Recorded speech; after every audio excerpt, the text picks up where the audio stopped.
Comme on était boy à Kéré. Comme on était boy à Kéré. Comme on était boy à Kéré. Parlez encore. Votre banderole de... Votre banderole de... Votre banderole de... Ouais, c'est que tu Oui, je veux pas dire les termes, mais vous avez compris. Parlez encore. Club de Pacoti. Vous êtes 40 ans, vous gagnez une Ligue des Champions, vous croyez que vous êtes arrivé. Prends encore ta photo, Rodri. Prends encore ta photo. Votre club de merde, là. Comme on était boy à Kéré. Bon, je rappelle quand même qu'il n'y a encore aucune équipe qui est qualifiée pour les huitièmes de Je m'en finale de Ligue des fous. Même si Champions. on est éliminé, là. Même si on est éliminé, je m'en fous. Je voulais qu'on les tape chez eux, frère. Je voulais juste qu'on les tape chez eux. Ouais, c'est un Ligue des Champions, ils viennent sortir une banderole de merde. Vous avez quel âge, frère? Vous avez 8 ans? Est-ce qu'on peut parler football, Anderson? Est-ce qu'on peut parler football? Oui, on peut parler football. On a baisé dans leur cul. Oui, oui. Oui, oui, oui, voilà. Pour reprendre quelqu'un, c'est une expression. On a baisé dans leur cul. Générique, générique, générique.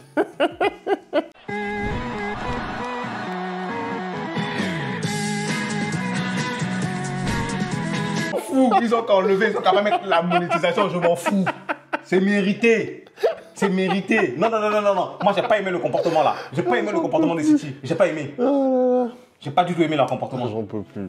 J'en peux plus. En tout cas, c'est la Ligue des Champions. C'est la Ligue des Champions comme on l'aime. Encore une fois, un match avec un scénario dantesque. Je pense qu'en termes de niveau, c'est pas forcément le plus gros qu'on ait vu. On va pas se mentir entre les deux équipes. Je pense qu'on a atteint d'autres sommets lors des années précédentes. Mais c'est vrai que là, franchement, en termes de scénario, on a encore une fois été servi, Anderson. Bah écoute, la moyenne de buts dans ce genre de match, hein, entre Manchester City et le Real Madrid, c'est 4 buts. Hein, ce soir, on n'a pas dérogé à la règle, on a vu 5 buts, hein, on a vu un match extraordinaire. Moi, j'ai pas été content de ce que j'ai vu de la part de mes hommes en première mi-temps. Encore une fois, hein, ils ont refait la même chose que face à City, parce que j'estime que face à l'Atlético Madrid, pardon, parce que j'estime qu'il y avait la blasphémie. Hein, moi, je te croyais pas quand tu me disais que vraiment ce City-là était en souffrance et qu'on avait la place de vraiment les taper. Mais quand je regarde cette première mi-temps-là, je suis forcément déçu parce qu'il y a la place d'aller les punir. Je suis désolé si ce soir en attaque c'est Benzema, Cristiano Ronaldo, on sort à la mi-temps à 3-0 net et précis.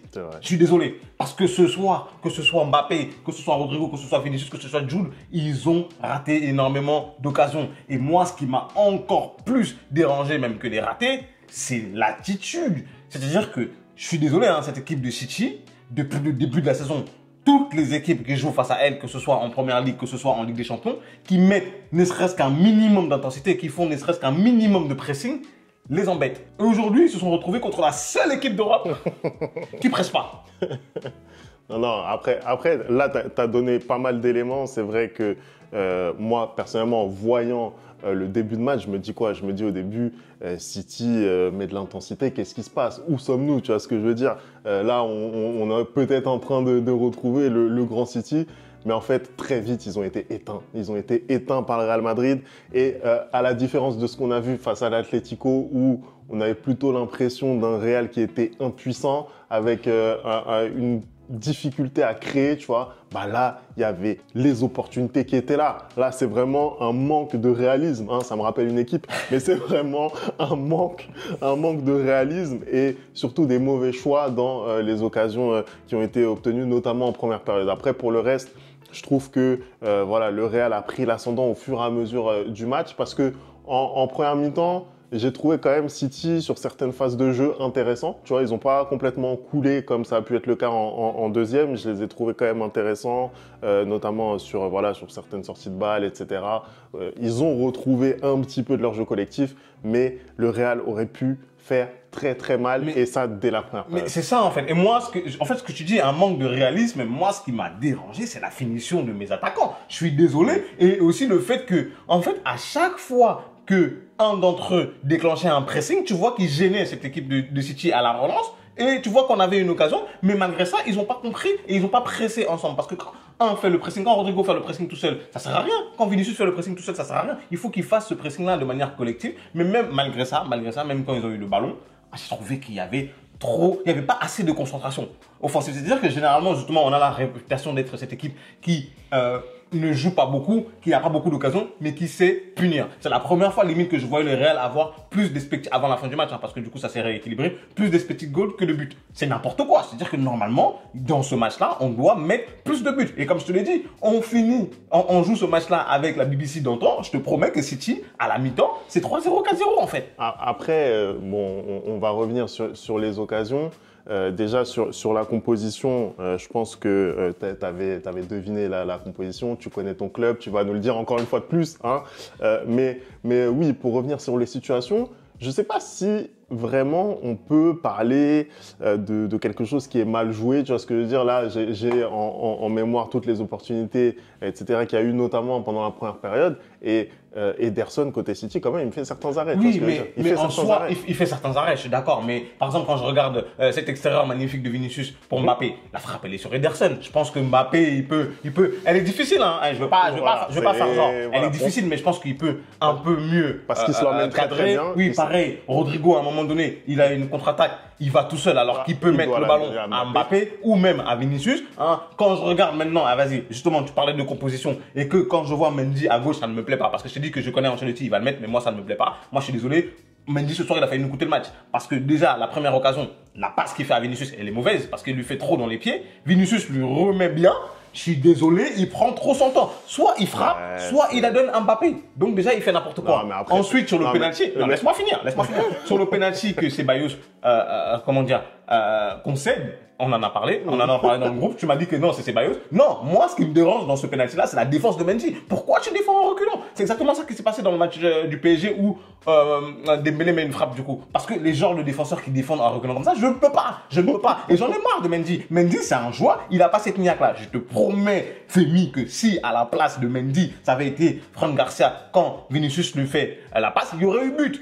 Parce que lui, il te met des frappasses en fait. Mendy, frère, t'as l'impression quand il tire avec son pied droit que c'est un joueur qui n'a jamais joué au football. Non mais après, déjà, est-ce que, sur cette occasion bien précise, est-ce qu'il n'y a pas un excès d'altruisme de Vinicius? C'est Vinicius l'attaquant entre Mendy et Vinicius, c'est Vinicius l'attaquant. Je suis d'accord avec toi, mais au début, je me suis dit la même chose quand j'ai vu l'action. Mais au final, quand j'ai regardé la passe de Mendy, elle est archi dans les jambes de Vinicius. Et s'il tire, il peut prendre le risque de rater le truc. Sauf que justement, il a cette lucidité de remettre le ballon à Mendy. Et pour moi, Mendy, il gâche totalement. Parce que soit tu es sûr, parce qu'il n'y a même plus de gardien, soit tu es sûr et tu mets une bonne frappe et il y a but. Mais surtout que, j'aime beaucoup le critiquer, mais Kylian est tout seul. Mais sauf que comme c'est pas un joueur qui a une présence d'esprit, à aucun moment il a levé la tête pour voir que Kylian était tout seul. Donc je suis désolé. Moi franchement, ça m'aurait fait mal qu'on sorte de ce match-là avec une défaite parce que c'était pas mérité. C'était pas mérité parce que le peu de fois où on a élevé notre niveau de jeu, le peu de fois où on a essayé de jouer au football, on était largement supérieur à cette équipe de bras cassés. On était largement supérieur à cette équipe de trompeurs. Oui, Guardiola, tu es un trompeur. Bien fait, ta femme t'a quitté, tu mérites. J'espère que tu vas encore te blesser tout ton crâne là. J'espère que ça va être griffé. Je déteste cette équipe. Et puis tous les Barcelonais qui supportent cette équipe, désolé mais vous êtes des oui, vous êtes des trucs. Vous savez très bien. Non, parce que je suis désolé, tu peux pas supporter cette équipe. C'est des brigands, des bandits, frère. Ils viennent te sortir une banderole pour te dire, pour essayer de vanner Vinicius. Ben, il est homme du match. Vinicius, ce soir. Il est homme du match. En tout cas, je te rejoins quand même sur un point. Et pour moi, c'est le plus important. Moi, personnellement, je l'avais évoqué pendant l'avant-match. J'ai vu le match auquel je m'attendais. C'est-à-dire une équipe du Real qui, quand même, sur 90 minutes, était largement au-dessus, on va pas se mentir. En tout cas, c'est l'équipe qui s'est procuré les situations les plus sérieuses au fur et à mesure de la deuxième période. Tu te dis, mais comment le Real ne prend pas l'ascendant? Tu te retrouves avec ce penalty concédé, tu te dis City va remporter le match, tu sais même pas comment, tu vois ce que je veux dire? Et je pense que ça n'est que justice de voir ce Real s'imposer. Anderson, moi je voulais qu'on parle un petit peu du match de Jude Bellingham parce que voilà, on en avait parlé lors du dernier match. Voilà, tu m'avais un petit peu parlé de son positionnement, de la façon dont tu aimerais le voir agir dans ce milieu de terrain. Qu'est-ce que tu as pensé de la prestation de Jude? Jude, je m'excuse. Va où tu veux. Va même gêner Courtois dans les cages. Va gêner Mendy à gauche. Va gêner Valverde à droite. va où tu veux sur le terrain. Je m'excuse. Je m'excuse. Non, vraiment, je m'excuse. Je ne parlerai plus. Va où tu veux. Va où tu veux sur le terrain, je m'en fous. Va où tu veux. Vrai. Non. Non, parce que j'étais là en train de dire que oui, je trouve qu'il monte trop, ça crée un déséquilibre dans l'équipe, que, comment dire, il laisse un peu trop son milieu de terrain. Sauf que ce soir-là, tout ce que j'ai dit, s'il l'avait pas fait au dernier moment, il n'y a pas but.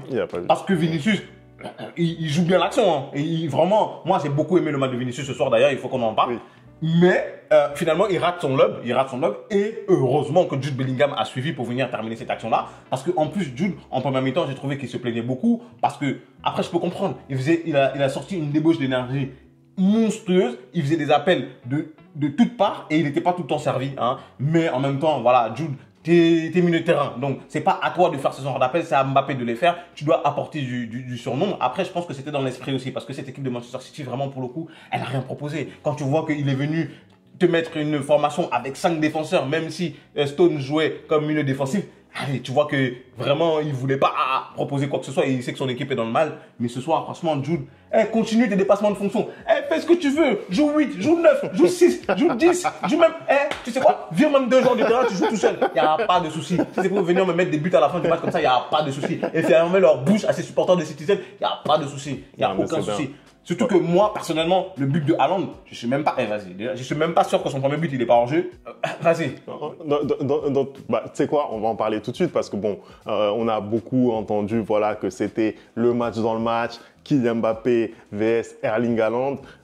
Déjà sur Kylian, parce que c'est le Madrilène, qu'est-ce que tu as pensé de sa presta? Moi, je vais peut-être parler aussi de la presta de Erling Haaland parce qu'il termine avec doublé, mais pour moi, ça ne vaut pas doublé. Mais il termine avec doublé, mais ça ne veut pas doubler. Mais finalement, je trouve quand même qu'il pèse beaucoup plus sur la défense madrilène que Kylian. Parce que pour le coup, Kylian, il met un but. Hein. Il met un but super important d'ailleurs. C'est le but qui nous permet de recoller. Mais Kylian, je trouve qu'à plusieurs reprises, il n'est pas dans le bon ton. Et d'ailleurs, même son but, c'est une bonne frappe ratée. Hein. Mais heureusement.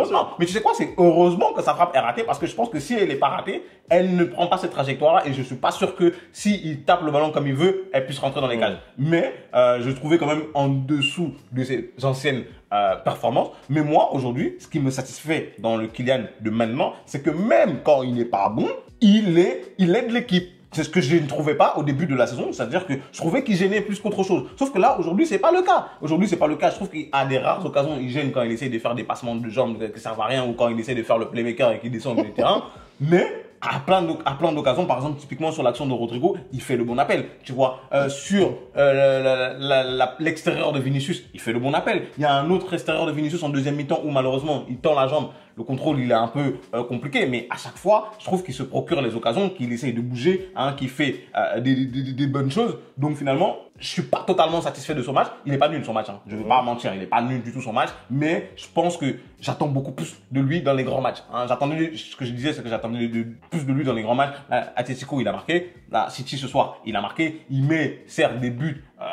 C'est important. C'est des buts importants, voilà. C'est peut-être pas des buts académiques, mais c'est des buts super importants. Donc voilà. Moi, je trouve que je sais pas qui c'est qui l'a précisé. Je sais pas si c'était Stones ou qui en conférence de presse qui a dit que c'est pas un match Haaland-Mbappé, c'est un match City contre le Real. Il avait raison, hein, parce que Erling Haaland, son premier but, je trouve que c'est surtout la défense du Real qui est catastrophique parce que c'est pas normal que Asensio il se retrouve comme ça à défendre tout seul parce que il y a un oubli de la part de Tchouaméni. Je trouve qu'il n'est pas, il n'est pas dur sur l'homme, contrairement à Asensio justement qui a, je sais même, qui a même pas 21 ans et qui est déjà dur sur l'homme, qui montre du caractère, hein, parce que Haaland, il a cherché à plein de reprises, il s'est pas laissé faire même quand il lui tire le maillot, il a repoussé. Moi, j'adore ce joueur-là. J'ai dit qu'il ne doit plus jamais sortir du 11. Donc, je dirais quand même que dans le match, au final, c'est l'équipe de Kylian qui a gagné, hein, même si Haaland a fourni tous les efforts qu'il a fournis. Moi, le penalty, je le trouve sévère, donc au final, c'est lui qui le tire et qui le met. Après, il le tire super bien, hein. Il le tire super bien, mais voilà. Je pense que la justice de Dieu, il y a eu. Voilà, la justice de Dieu, il y en a. Parce que je te jure que si on sortait de ce match-là, avec un match nul, en plus j'avais presque le bon prono parce que j'avais dit 2-2.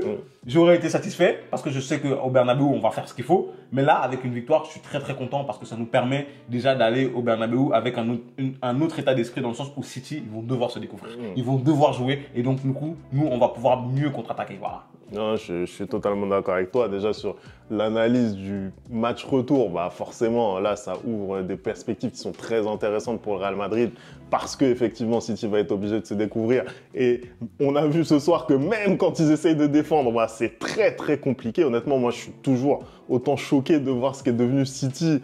C'est-à-dire une passoire, hein, La littéralement. justice de Dieu. C'est vraiment fou de ce point de vue. Mais pour revenir sur le match de Kylian et de Erling Haaland, bah oui, Kylian, pour moi, il fait un très bon match. Moi, je trouve que vraiment, au niveau des appels, parce que c'est ce qu'on lui reprochait, il vient au Real Madrid pour être numéro 9. Aujourd'hui, il fait des appels incessants, même quand il n'est pas servi. Et tu l'as bien précisé, même quand il n'est pas servi, il fait l'appel. Il fait la course. Ça permet en fait d'emmener les défenseurs. Ça permet d'emmener les défenseurs. Il est vraiment généreux et surtout, les appels, ils sont faits dans le bon ton. Ils sont faits dans le bon ton parce que voilà, il y a eu la caricature du Classico. Mais là, tu es quand même obligé de constater que oui, les appels, ce sont vraiment des appels de numéro 9. Voilà. Et par rapport à Erling Haaland, alors oui, il pèse sur une défense parce que physiquement imposant, mais je trouve qu'on a énormément de mal à le trouver dans les pieds, Erling Haaland. C'est plus vraiment le point d'appui que on trouvait à l'époque dans cette équipe de City. Et franchement, 2 buts pour lui, c'est très très bien payé, je trouve. Moi, je peux t'assurer que si c'était Rudiger aujourd'hui au marquage face à lui, je pense qu'il n'y a pas de but pour lui. Hein. Il y a clairement pas de but pour lui parce que je pense que son premier but, Asensio manque un peu d'expérience, même si pour moi il n'est pas fautif. Hein. Pour moi, c'est le reste de la défense qui n'est pas aligné. Et après dans le match en soi-même, la deuxième mi-temps, il revient, il fait cette frappe là où il touche la barre. Mais sinon, à part ça, j'ai pas trouvé que en tout cas, c'était le Erling Haaland des grandes années, hein, de son année où il aurait par exemple dû remporter le Ballon d'Or. Femi, j'aimerais quand même revenir sur la prestation d'un joueur, hein, parce qu'il y a énormément de joueurs, énormément de supporters madrilènes, les nouveaux, les néo-supporters qu'a ramené, je pense, Kylian Mbappé, hein, puisqu'il commence à avoir des guerres de clans dans ce club-là, qui sont en train de parler, qui sont en train de dire que Vinicius devrait aller s'asseoir sur le banc. Écoutez-moi bien. Quand cette équipe a besoin d'un joueur dans les grands matchs, bah c'est tout le temps Vinicius Junior. Je pense que si vous regardez la prestation de ce soir de Vinicius Junior, à chaque fois qu'il accélère, ben, il y a du danger pour le Real. À chaque fois qu'il fait quelque chose, ben, il y a une action pour le Real Madrid. Hein. Il est fantastique, il est phénoménal. Là, on regarde encore sur les 2 derniers buts, ben, c'est lui. Parce que le but de Brahim, au final, c'est lui qui fait la frappe que Ederson repousse et Brahim arrive à mettre le but. Et le deuxième but de Jude Bellingham, je pense même qu'on va lui donner la passe décisive, c'est lui qui fait l'action. C'est-à-dire qu'on est à la 92e minute, il a encore la présence d'esprit d'aller faire le pressing, hein, de courir et d'essayer de mettre un lob. Alors, bien sûr, tout n'est pas tout le temps parfait, hein, mais quand on commence à essayer de lui mettre des choses comme quoi il ne veut pas passer le ballon à Kylian Mbappé, hein, qu'il joue trop perso, je vous rappelle que quand Kylian ne mettait pas un pied devant l'autre, c'était Vinicius qui lui faisait des offrandes en fait. C'était Vinicius qui, au lieu de tirer et de marquer ses buts, il était là, il faisait des passes à Mbappé pour lui redonner la confiance. Hein. C'est Vinicius qui lui laissait des pénaltys. Donc, n'essayez pas de venir faire croire que Vinicius n'est pas un joueur collectif. Ça n'a jamais été le cas. Vinicius n'est pas un joueur, c'est un joueur qui brille justement parce que c'est un joueur qui est collectif et qui arrive à avoir des résultats individuels. Donc, arrêtez votre agenda. Hein. Je comprends que chacun essaie de montrer que son joueur est plus fort que l'autre, mais arrêtez. Il n'y a aucun monde que dans cette équipe-là, Vinicius se retrouve sur le banc. Arrêtez vos conneries. Ce soir, moi, je suis fier d'eux parce qu'il y a plein de gens qui étaient sur la menace d'une suspension et au final, personne n'a pris un carton jaune. Hein. Vinicius, même, je pensais qu'il allait peut-être sortir de son match quand j'ai vu la banderole de merde que les joueurs les supporters de Manchester City ont fait, mais finalement, il est resté dans son match. Donc, bravo à lui. Hein. J'aimerais aussi parler de Ceballos. Ceballos, c'était fantastique. C'était fantastique. Je sais pas ce que tu faisais sur le banc. Ça, c'est encore du terrorisme d'Ancelotti, ça. C'est encore du terrorisme d'Ancelotti, je suis désolé. T'es fantastique. Et t'as même pas à t'en vouloir pour le penalty que t'as causé parce que pour moi, c'est Mendy qui défend mal. Ah. Il a tout dit. En tout cas, sur la tirade de Vinicius, je veux vraiment rien ajouter parce que c'est tellement bien dit que là, sincèrement, il y a plus rien à ajouter. Je pense qu'on peut s'arrêter là. On a fait le tour. C'était quand même un match incroyable et en attendant, c'est le Real qui est en position d'aller en 8e de finale. Je te l'ai dit, hein, même si on ne se qualifie pas, je suis juste content qu'on les ait tapés chez eux avec leurs banderoles là. Leurs vieilles banderoles, je ne veux plus dire des mots, voilà, j'ai pas envie de redire des gros mots, mais leurs vieilles banderoles là. Soyez un club classe, en fait. Soyez un club. En fait, la classe, ça s'achète pas comme dit Jay-Z, voilà. Hein, ça s'achète pas du tout. Parce qu'à un moment donné, je pense que nous, on n'aurait jamais fait ça. Hein, on n'aurait jamais fait ça. Et tous les clubs qui vous soutiennent là, Atlético, Madrid, Barcelone, tout ça, vous êtes aussi des clubs de. Vas-y. Bon. Je parle des supporters qui sont dans cette optique-là, hein, parce que j'insulte pas les vrais supporters, parce que je pense que les vrais supporters n'ont rien à voir avec ça. Je parle des supporters qui sont juste dans le clubisme, qu'il faut absolument haïr un joueur, qu'il faut absolument haïr un club. Allez, c'est quoi, vas-y, c'est bon, merci d'avoir regardé cette vidéo. On n'oublie pas les bonnes habitudes, @ le replay foot. Et on se retrouve très très vite pour une nouvelle vidéo. Et moi, je vais me coucher, j'en peux plus.